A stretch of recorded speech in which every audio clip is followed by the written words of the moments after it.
Good morning friends, this is Anil and welcome to sun 7 H.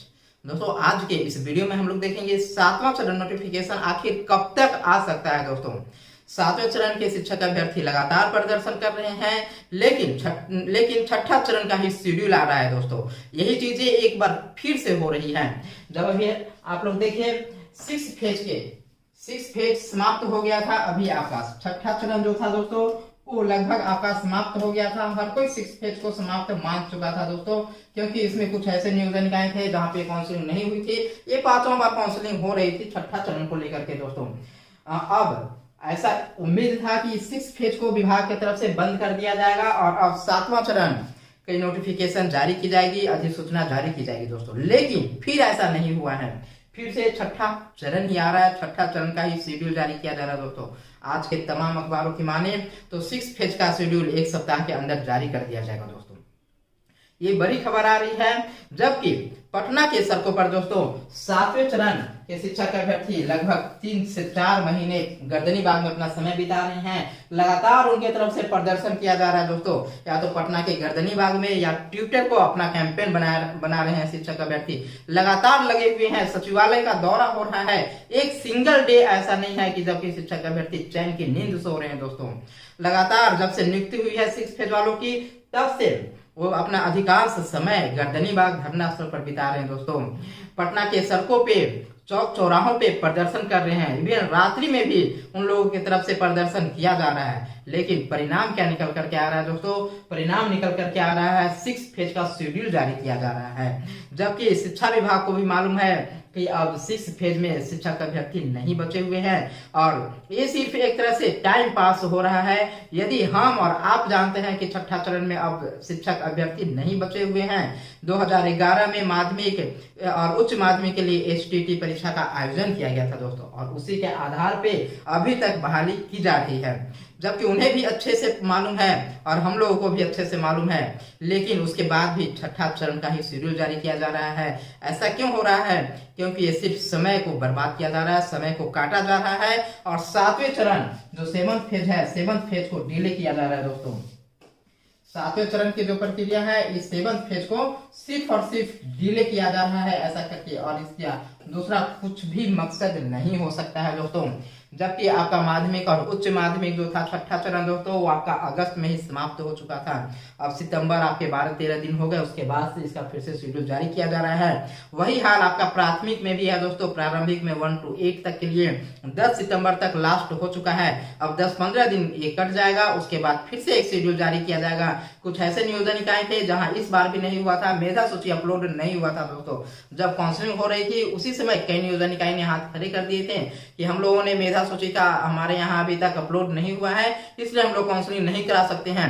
10-15 दिन कर जाएगा, उसके बाद फिर से प्रारंभिक का एक शेड्यूल जारी कर दिया जाएगा। सिक्स फेज में जो बचे हुए नियोजन निकाय हैं उसकी काउंसलिंग होगी। दोस्तों, ऐसा किया जा सकता है, संभावनाएं है, हालांकि अभी प्रारंभिक का नहीं है, लेकिन हो सकता है। शिक्षा विभाग ऐसे ही खेल करती आ रही है दोस्तों वर्षों से, और ऐसा ही होगा। जब आपको लगता है कि आपकी शेड्यूल जारी किया जाएगा, बस वहीं पे सिक्स फेज का शेड्यूल जारी कर दिया जाता है, कुछ न कुछ बाधा ला दी जाती है। जैसे कि पिछली बार जब आंदोलन हुआ था दोस्तों, आप वहां पे आप जाइएगा तो देखिएगा कि जुलाई में आप लोगों का शेड्यूल जारी कर दिया जाएगा। लिखित आश्वासन दिया गया था, लेकिन उसके बाद क्या हुआ? जब लगा कि सेवंथ फेज का नोटिफिकेशन आएगा, तो फिर से उसके ठीक एक दिन पहले सचिवालय में गए हुए थे शिक्षक अभ्यर्थी। सातवें चरण को लेकर के सकारात्मक जवाब दिया गया कि आपके सातवें चरण की अधिसूचना जारी की जाएगी। अगले दिन वो सुबह सुबह अखबार में आता है कि सातवें चरण की छठे चरण का नोटिफिकेशन जारी कर दिया जा रहा है, शेड्यूल जारी किया जा रहा है, और जिसकी काउंसलिंग अभी आपका माध्यमिक और उच्च माध्यमिक का जो था वो आपका अगस्त में समाप्त हुआ है, और प्रारंभिक 1 to 8 का जो था वो आपका भी 10 सितंबर तक समाप्त हुआ है। दोस्तों, उस समय भी यही हुआ था, और अब ये जब समाप्त हुआ, अब ऐसा लग रहा था कि अब सातवें चरण की अधिसूचना जारी की जाएगी। लेकिन फिर से अखबारों की माने तो ये सिक्स फेज का ही शेड्यूल जारी हो रहा है। दोस्तों, इस बीच शिक्षक अभ्यर्थी चुपचाप नहीं बैठे हुए हैं, लगातार सचिवालय का दौरा कर रहे हैं, प्रदर्शन कर रहे हैं। गर्दनी बाग में ट्विटर पे नंबर 1 हम लोग ट्रेंड में भी आ रहे हैं दोस्तों। और इस बीच शिक्षा मंत्री जी से मुलाकातें हो रही है, राष्ट्रीय जनता दल के राष्ट्रीय प्रवक्ता जी से मुलाकातें हो रही है, उनकी बातें आ रही है, उप मुख्यमंत्री माननीय तेजस्वी जी की बातें आ रही है। कहना है कि अभी इंतजार का मजा लीजिए, तो ये आपसे इंतजार करवा रहे हैं दोस्तों।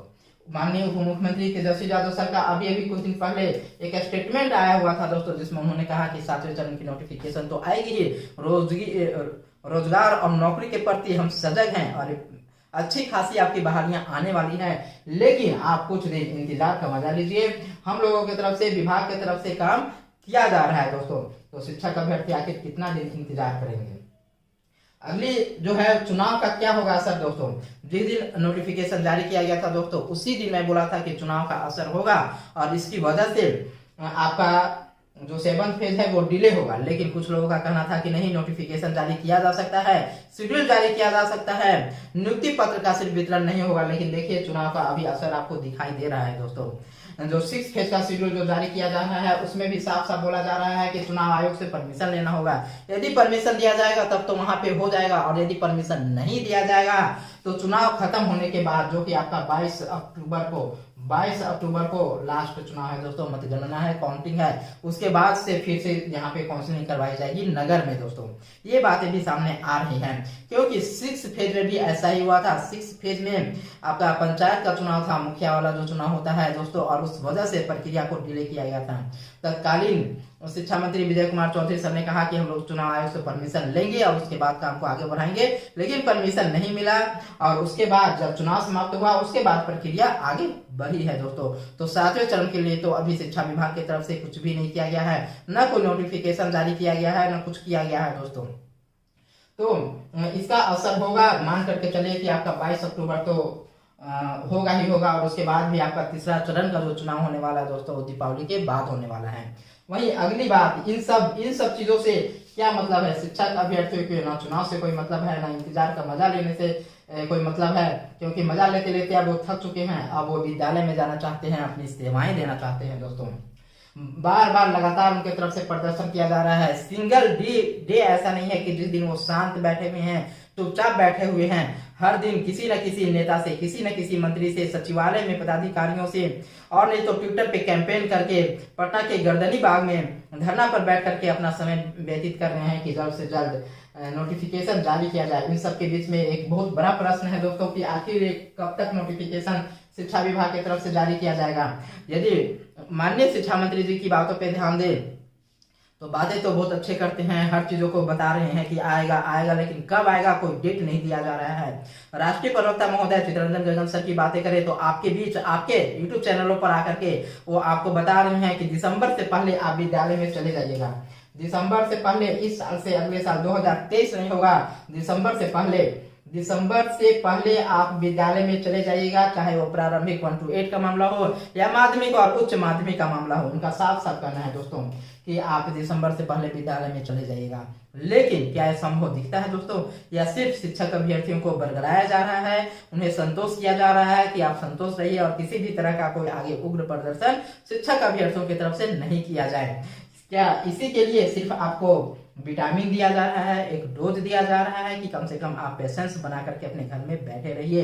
राष्ट्रीय प्रवक्ता महोदय की तरफ से दोस्तों, क्योंकि ये नोटिफिकेशन की बात हो रही है, कब तक नोटिफिकेशन, क्या कोई डेट दिया जाएगा? कोई डेट शिक्षा मंत्री की तरफ से या उप मुख्यमंत्री की तरफ से कोई डेट नहीं दिया जा रहा है, या पदाधिकारी में अपर मुख्य सचिव, प्राइमरी डायरेक्टर की तरफ से भी कोई डेट नहीं दिया जा रहा है दोस्तों। लेकिन प्रवक्ता महोदय की तरफ से कहा जा रहा है कि आप 31 दिसंबर से पहले विद्यालय में होंगे। क्या ऐसा संभव लगता है आपको कि आप 31 दिसंबर से पहले विद्यालय में चले जाएंगे? नोटिफिकेशन कब तक? अभी नोटिफिकेशन का ही कोई अता पता नहीं है कि आखिर नोटिफिकेशन कब तक आएगा दोस्तों। नोटिफिकेशन से पहले आपकी नियमावली 2022 नियमावली आने वाली है। आखिर ये 2022 की नियमावली कब तक जारी किया जाएगा शिक्षा विभाग की तरफ से? 2022 की ये जो नियमावली है दोस्तों, ये 2022 की नियमावली कब तक जारी होगा? जब तक नियमावली जारी नहीं होगा तब तक नोटिफिकेशन कैसे आएगा? नियमावली आएगी, उसके बाद नोटिफिकेशन आएगा, आपका फॉर्म फिल होगा। कहाँ कहाँ आप फॉर्म फिल करते हैं? हालांकि इस बार प्रक्रिया ऑनलाइन होने वाली है तो समय कम लगेगा, लेकिन ये मान करके चलिए दोस्तों कि 22 अक्टूबर जहाँ पे आपके चुनाव होने वाले हैं, इससे पहले तो कोई चांस ही नहीं दिखाई दे रहा है। और इससे पहले यदि कोई चांस आपको नहीं दिखाई दे रहा है तो आप समझ लीजिए कि जब अक्टूबर में आएगा, यदि बीच में सब कुछ ठीक ठाक रहा तो दोस्तों आगे जातीय जनगणना होने वाला है। चुनाव के बाद सभी सरकारी कर्मी जातीय जनगणना में लगने वाले हैं दोस्तों। 9 महीने तक जातीय जनगणना चलने वाला है और आपको मालूम है कि इस सरकार की, महागठबंधन सरकार की यह एक बहुत बड़ी योजना है दोस्तों। यही एक योजना थी यही एक ऐसा मुद्दा था दोस्तों जिसकी वजह से ये दोनों पार्टियां, राष्ट्रीय जनता दल और जनता दल, ये दोनों एक साथ आई और आज दोनों की सरकार यहाँ महागठबंधन के रूप में बनी हुई है दोस्तों। तो यह एक बहुत बड़ी प्रोजेक्ट है इस गवर्नमेंट की दोस्तों। और इस गवर्नमेंट कतई नहीं चाहेगी कि इस प्रोजेक्ट को डिले किया जाए और उसके जगह पे दूसरी प्रक्रिया को शुरू किया जाए, क्योंकि शिक्षा विभाग के जितने अधिकारी हैं, चाहे वो निचले स्तर से लेकर के ऊपरी स्तर तक हो, सारे के सारे लोग इस प्रोजेक्ट में लगे हुए हैं दोस्तों। जो शिक्षक हैं उनका नाम जा रहा है इस प्रोजेक्ट के लिए, सबका नाम चला गया है दोस्तों। ट्रेनिंग होने वाली है, इस महीने में उन लोगों की ट्रेनिंग भी दी जाएगी दोस्तों। तो एक महत्वाकांक्षी प्रोजेक्ट है इस महागठबंधन की सरकार का दोस्तों। तो ये मान करके चलिए कि ये जब भी होगा आपका, तो नवंबर दिसंबर में आपकी नियमावली आएगी। नियमावली के बाद आपका नोटिफिकेशन आएगा, फॉर्म फिल होगा, प्रोविजनल मेरिट लिस्ट बनेगा, फाइनल मेरिट लिस्ट बनेगा, आपत्ति होगी और सब कुछ ठीक ठाक रहा तो उसके बाद आपकी काउंसलिंग की प्रक्रिया होगी। तो समय तो कम से कम आपका लग ही जाएगा, 3 से 4 महीना आराम से लगेगा दोस्तों। तो ये 31 दिसंबर का जो डेडलाइन है दोस्तों, ये बिल्कुल फेल होता हुआ दिख रहा है माननीय प्रवक्ता महोदय का दोस्तों। में आप क्या सोचते हैं दोस्तों, जरूर कमेंट बॉक्स में कमेंट करके आप अपनी राय रखिएगा, अपनी आवाज उठाइएगा। क्या आपको सही में शिक्षा विभाग की तरफ से बरगलाया जा रहा है, झूठे आश्वासन दिए जा रहे हैं, या हकीकत में 31 दिसंबर से पहले आप विद्यालय में चले जाइएगा, आपको 31 दिसंबर से पहले विद्यालय में सेवा दे दिया जाएगा, विद्यालय में ज्वाइन करवा लिया जाएगा। यदि आपको ऐसा लगता है तो जरूर कमेंट बॉक्स में बताइएगा दोस्तों, अपनी आवाज को जरूर उठाइएगा। इस वीडियो में इतना ही, फिर मिलते हैं अगले वीडियो में। आप सबसे